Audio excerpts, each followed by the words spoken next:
Hello everyone, आप सभी का स्वागत है हमारे YouTube channel online study class में। आज के इस वीडियो में हम डिस्कस करेंगे सीटेट एग्ज़ाम के मॉडल क्वेश्चन पेपर का, जिसमें हम देखेंगे हिंदी सब्जेक्ट के 30 MCQ।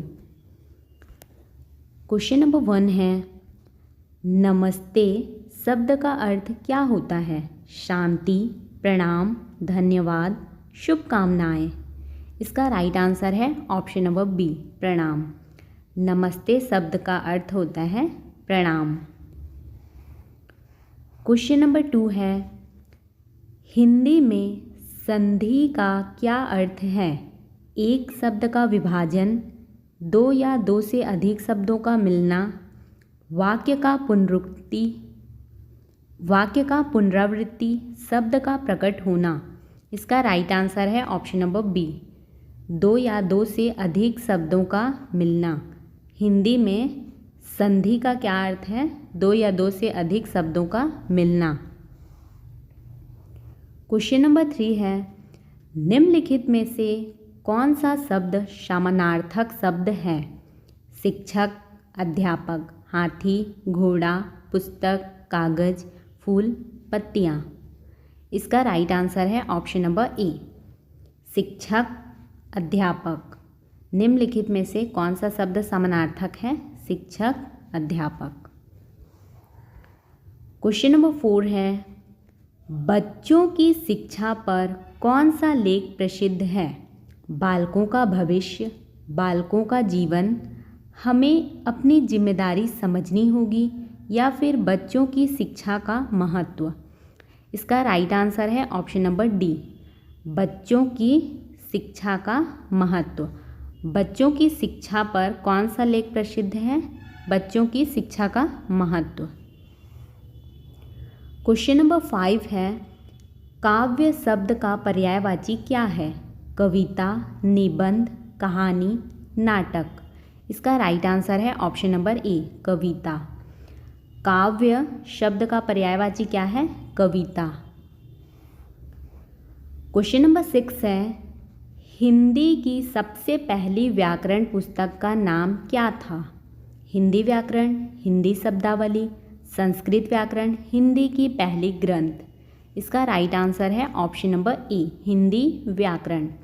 हिंदी की सबसे पहली व्याकरण पुस्तक का नाम क्या था? हिंदी व्याकरण। क्वेश्चन नंबर 7 है, कवि किसे कहा जाता है? जो कहानी लिखे, जो गीत गाए, जो कविता लिखे, या फिर जो चित्र बनाए। इसका राइट आंसर है ऑप्शन नंबर सी, जो कविता लिखे उसे कवि कहते हैं। क्वेश्चन नंबर 8 है, सभी शब्द का विपरीतार्थक क्या है? कोई नहीं, कुछ, सब, ना, कुछ। इसका राइट आंसर है ऑप्शन नंबर बी, कुछ। सभी का विपरीत शब्द है कुछ। क्वेश्चन नंबर 9 है, महात्मा गांधी के बारे में कौन सा उदाहरण सही है? कृपया मुझे शक्ति दो, भारत छोड़ो आंदोलन, हिम्मत ना हारो, नफरत की बजाय प्रेम फैलाओ। इसका राइट आंसर है ऑप्शन नंबर डी, नफरत के बजाय प्रेम फैलाओ। महात्मा गांधी के बारे में कौन सा उदाहरण सही है? नफरत के बजाय प्रेम फैलाओ। क्वेश्चन नंबर 10 है, चित्र काव्य शब्द का अर्थ क्या है? शब्दों द्वारा चित्रित दृश्य, छाया चित्र, रंगीन चित्र, कला और कविता का संगम। इसका राइट आंसर है ऑप्शन नंबर ए, शब्दों द्वारा चित्रित दृश्य। चित्र काव्य शब्द का अर्थ क्या है? शब्दों द्वारा चित्रित दृश्य। क्वेश्चन नंबर 11 है, किस लेखक ने हिमालय को लेकर कविता लिखी है? सुमित्रा नंदन पंत, महादेवी वर्मा, सूर्यकांत त्रिपाठी निराला, रामधारी सिंह दिनकर। इसका राइट आंसर है ऑप्शन नंबर ए, सुमित्रा नंदन पंत। किस लेखक ने हिमालय को लेकर कविता लिखी है? सुमित्रा नंदन पंत। क्वेश्चन नंबर 12 है, तत्सम शब्द का अर्थ क्या है? संस्कृत से लिया गया शब्द, उर्दू से लिया गया शब्द, हिंदी में उत्पन्न शब्द या फिर बांग्ला से लिया गया शब्द? इसका राइट आंसर है ऑप्शन नंबर ए, संस्कृत से लिया गया शब्द। तत्सम शब्द का अर्थ क्या है? संस्कृत से लिया गया शब्द। क्वेश्चन नंबर 13 है, हिंदी का प्रथम कवि कौन था? सूरदास, कालिदास, कबीर, शंकराचार्य? इसका राइट आंसर है ऑप्शन नंबर ए, सूरदास। हिंदी का प्रथम कवि कौन थे? सूरदास। क्वेश्चन नंबर 14 है, नया शब्द का पर्यायवाची शब्द क्या है? पुराना, ताज़ा, छोटा, गहरा? इसका राइट आंसर है ऑप्शन नंबर बी, ताज़ा।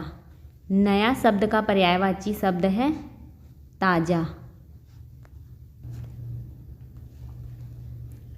क्वेश्चन नंबर 15 है, कविता में अनुप्रास का क्या अर्थ है? समान ध्वनियाँ, विलोम शब्दों का प्रयोग, संवाद का प्रयोग, छंद का चयन? इसका राइट आंसर है ऑप्शन नंबर ए, समान ध्वनियाँ। कविता में अनुप्रास का क्या अर्थ है? समान ध्वनियाँ। क्वेश्चन नंबर 16 है, शब्द का आधार क्या होता है? ध्वनि, चित्र, संकेत, भाषा? इसका राइट आंसर है ऑप्शन नंबर ए, ध्वनि। शब्द का आधार क्या होता है? ध्वनि। क्वेश्चन नंबर 17 है, आलोचना का मुख्य उद्देश्य क्या है?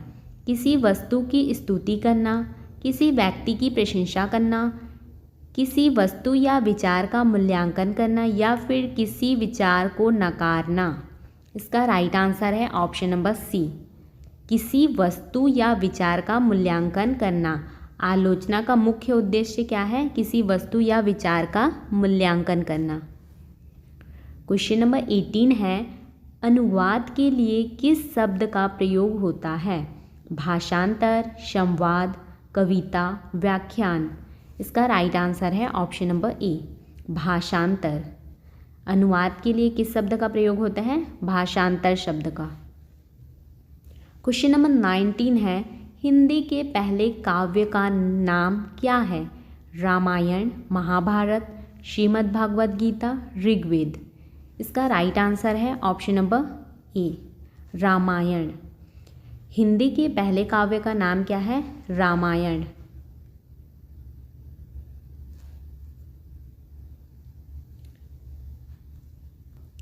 क्वेश्चन नंबर 20 है, कविता में रूपक का प्रयोग किसके लिए किया जाता है? संकेतात्मक, अप्रत्यक्ष तुलना, सजावट, तार्किक बात? इसका राइट आंसर है ऑप्शन नंबर बी, अप्रत्यक्ष तुलना। कविता में रूपक का प्रयोग किसके लिए किया जाता है? अप्रत्यक्ष तुलना के लिए। क्वेश्चन नंबर 21 है, हिंदी साहित्य का प्रमुख साहित्यिक रूप कौन सा है? निबंध, कविता, कथा, नाटक? इसका राइट आंसर है ऑप्शन नंबर बी, कविता। हिंदी साहित्य का प्रमुख साहित्यिक रूप कौन सा है? कविता। क्वेश्चन नंबर 22 है, पारायण शब्द का अर्थ क्या होता है? प्रार्थना, साधना, लेखन, धारा? इसका राइट आंसर है ऑप्शन नंबर बी, साधना। पारायण शब्द का अर्थ क्या होता है? साधना।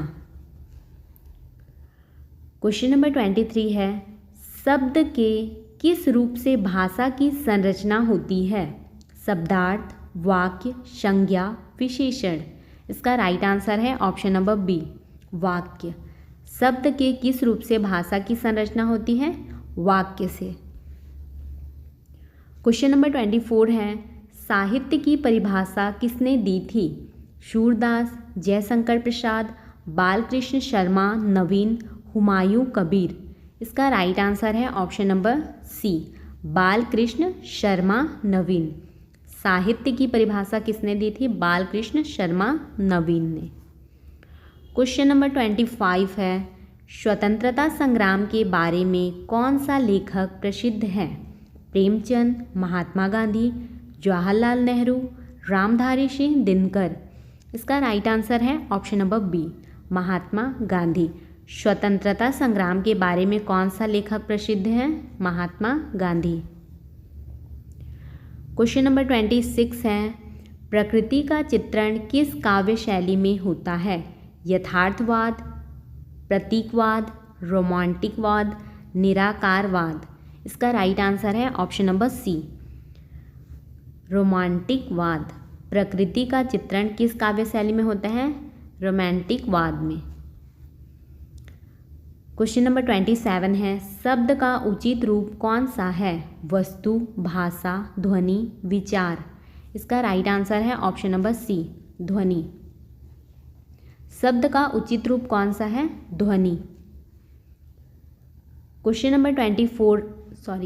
नंबर 28 है, रामचरितमानस के लेखक कौन थे? सूरदास, तुलसीदास, भर्तृहरि, कालिदास। इसका राइट आंसर है option number B, Tulsidas. Ramcharitmanas के लेखक कौन थे? तुलसीदास। क्वेश्चन नंबर 29 है, बच्चों के लिए कविता के प्रमुख विषय क्या होते हैं? भूत प्रेत, प्रेम और युद्ध, शिक्षा और सिखावन, या फिर राजनीति और समाज। इसका राइट आंसर है ऑप्शन नंबर सी, शिक्षा और सिखावन। बच्चों के लिए कविता के प्रमुख विषय क्या होते हैं? शिक्षा और सिखावन। क्वेश्चन नंबर 30 है, उत्तम शब्द का समानार्थक शब्द क्या है? श्रेष्ठ, सामान्य, बिगड़ा, दयनीय। इसका राइट आंसर है ऑप्शन नंबर ए, श्रेष्ठ। उत्तम शब्द का समानार्थक शब्द है श्रेष्ठ। यदि आपको हमारी यह वीडियो हेल्पफुल लगी हो तो वीडियो को लाइक करें, चैनल को सब्सक्राइब करें एंड अपने दोस्तों के साथ शेयर करें।